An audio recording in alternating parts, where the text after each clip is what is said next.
Hello and welcome. Class is now in session. Today we will be discussing 4 AutoHotKey macros that I use while playing 7 Days to Die, and you should too. These will save your fingers time and energy while improving the quality of your gameplay.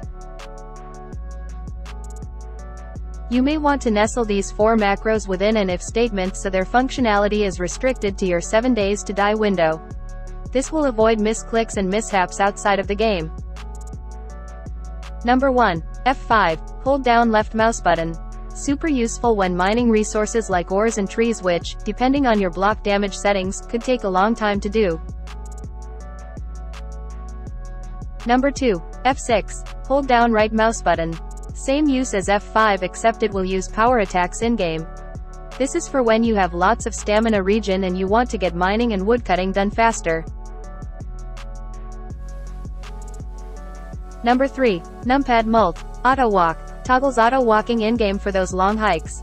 You do a lot of walking in Indiana 7 Days to Die and this can really come in handy if you don't want to be holding down the W key for 10 minutes at a time. Number 4. X button 2. Auto Run. Toggles auto running in-game for when you want to sprint to your destination or outrun zombies. You will need to assign another hotkey if your mouse does not have X buttons. Press X button 1 on your mouse at any time to stop auto walking and auto running. That concludes today's lesson. Thank you for watching. Be sure to like and subscribe for more coding videos, and as always, have a nice day.